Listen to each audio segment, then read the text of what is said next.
ನೋಡ್ತಾ ನೋಡ್ತಾ ಇರುವಂತೆ ನವರಾತ್ರಿಯ 3 ದಿವಸ ಕಳೆದೋಯ್ತು.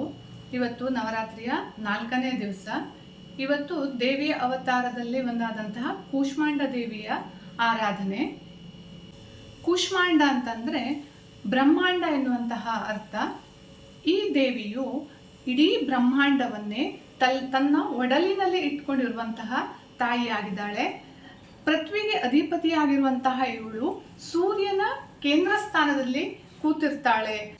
ಈಕೆಯ ವರದಿಂದ ಸೂರ್ಯನೂ ಸಹ ಅನೇಕ ಕಾಯಿಲೆಗಳನ್ನು ವಾಸ ಮಾಡುವಂತಹ ಗುಣಗಳನ್ನು ಹೊಂದಿದ್ದಾನೆ ಅಂತ ಹೇಳಲಾಗ್ತದೆ. ಸೃಷ್ಟಿಗೆ ಕಾರಣೀಭೂತಳಿವಳು 8 ಭುಜಗಳನ್ನು ಹೊಂದಿರುವುದರಿಂದ ಇವಳನ್ನು ಅಷ್ಟಭುಜ ದೇವಿ ಅಂತಲೂ ಕರೀತಾರೆ.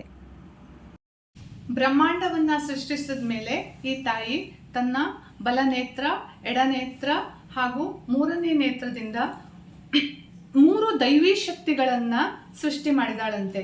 ಅವರೇ ಮಹಾಕಾಳಿ, ಮಹಾಲಕ್ಷ್ಮಿ ಹಾಗೂ ಮಹಾಸರಸ್ವತಿ ಅಂತ ಹೇಳಲಾಗ್ತದೆ.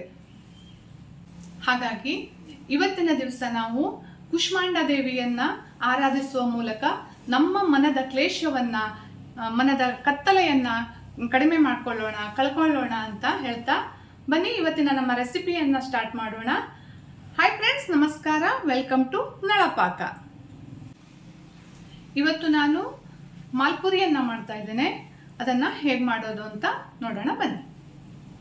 ಮಾಲ್ಪುರಿ ಮಾಡೋದಕ್ಕೆ 1 ಕಪ್ನಷ್ಟು ಮೈದಾ ಹಿಟ್ಟನ್ನು ಹಾಕ್ಕೊಳ್ತಾ ಇದ್ದೇನೆ. ಇದಕ್ಕೆ ಅರ್ಧ ಕಪ್ನಷ್ಟು ಚಿರೋಟಿ ರವೆಯನ್ನು ಮಿಕ್ಸ್ ಮಾಡ್ಕೊಳ್ತಾ ಇದ್ದೇನೆ. ಹಾಗೆ 1/4 ಕಪ್ನಷ್ಟು ಸಕ್ಕರೆ,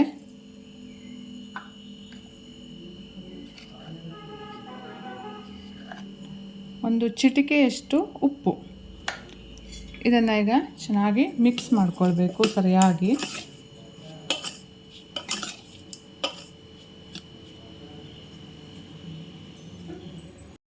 ಇದಕ್ಕೆ ಸ್ವಲ್ಪ ಹಾಲನ್ನು ಸೇರಿಸ್ಕೊಳ್ತಾ ಇದ್ದೇನೆ. ಹಾಲನ್ನು ಹಾಕಿ ಮತ್ತೆ ಚೆನ್ನಾಗಿ ಮಿಕ್ಸ್ ಮಾಡ್ಕೊಳ್ಬೇಕು. ಗಂಟಿಲ್ಲದಂತೆ ಇದನ್ನು ಮಿಕ್ಸ್ ಮಾಡ್ಕೊಳ್ಬೇಕು. ಸ್ವಲ್ಪ ನೀರನ್ನು ಸಹ ಸೇರಿಸ್ಕೊಳ್ಬೋದು. ಈಗ ಇದಕ್ಕೆ ಸ್ವಲ್ಪ ನೀರನ್ನು ಸೇರಿಸ್ಕೊಂಡು ಹಿಟ್ಟನ್ನು ರೆಡಿ ಮಾಡ್ಕೊಳ್ತೇನೆ.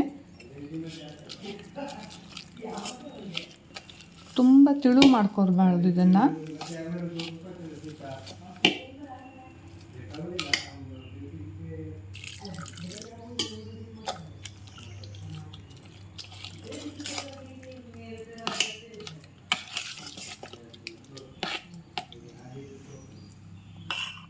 ಚೆನ್ನಾಗಿ ಇದನ್ನು ಮಿಕ್ಸ್ ಮಾಡ್ಕೊಳ್ಬೇಕು. ಗಂಟುಗಳಿರಬಾರ್ದು.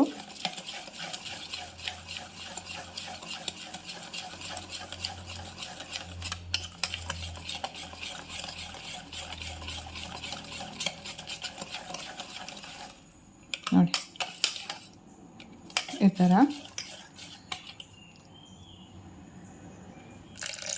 ನೋಡಿಕೊಂಡು ನೀರು ಬೇಕಿದ್ರೆ ಸೇರಿಸ್ಕೊಳ್ಳಿ.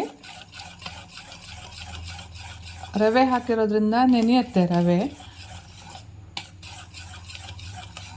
ನೋಡಿ, ಇದು ಇಷ್ಟ ಆದರೆ ಸಾಕು. ಇದನ್ನು ಒಂದು ಅರ್ಧ ಗಂಟೆಗಳ ಕಾಲ ನೆನೆಯಲಿಕ್ಕೆ ಬಿಡಬೇಕು. ಹಿಟ್ಟು ನೆನೆಯೋ ತನಕ ಇದಕ್ಕೊಂದು ಸಕ್ಕರೆಯ ಪಾಕವನ್ನು ರೆಡಿ ಮಾಡ್ಕೊಳ್ಳೋಣ. 1 ಕಪ್ನಷ್ಟು ಸಕ್ಕರೆಯನ್ನು ತೊಗೊಂಡಿದ್ದೇನೆ. ಅದು ಮುಳುಗುವಷ್ಟು ನೀರನ್ನು ಹಾಕ್ಕೊಳ್ತಾ ಇದ್ದೇನೆ.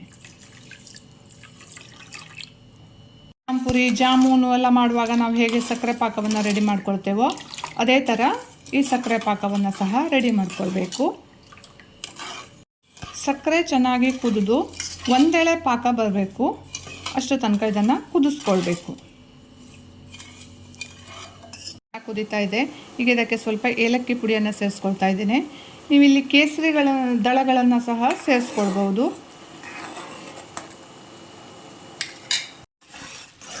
ನೋಡಿ, ಕುದೀತಾ ಇದೆ. ಇದು ಒಂದೆಳೆ ಪಾಕ ಬಂದರೆ ಸಾಕು. ನೀವು ಹೀಗೆ ಹಿಡಿದು ನೋಡಿದಾಗ ಗೊತ್ತಾಗುತ್ತೆ. ದಾರದ ಥರ ಬೀಳ್ತಾ ಇದ್ದರೆ ಪಾಕ ಬಂದಿದೆ ಅಂತ ಅರ್ಥ. ನೋಡಿ, ಬಂದಿದೆ ಇದು. ಈಗ ಇಷ್ಟ ಆದರೆ ಸಾಕು. ಎಣ್ಣೆಯನ್ನು ಕಾಯೋಕೆ ಇಟ್ಕೊಂಡಿದ್ದೇನೆ. ಎಣ್ಣೆ ಕಾದ ಮೇಲೆ ಮಾಡಿಟ್ಕೊಂಡಂಥ ಹಿಟ್ಟನ್ನು ಅದರಲ್ಲಿ ಹಾಕ್ಕೋಬೇಕು.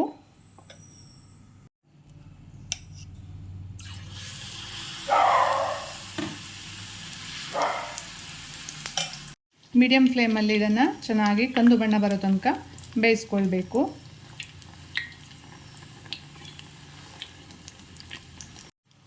ನೋಡಿ ಇದೀಗ ಚೆನ್ನಾಗಿ ಬೆಂದಿದೆ, ಹೊಂಬಣ್ಣ ಬಂದಿದೆ. ಈಗ ಇದನ್ನು ಮಾಡಿಟ್ಕೊಂಡಿರುವಂತಹ ಸಕ್ಕರೆ ಪಾಕದಲ್ಲಿ ಹಾಕಬೇಕು.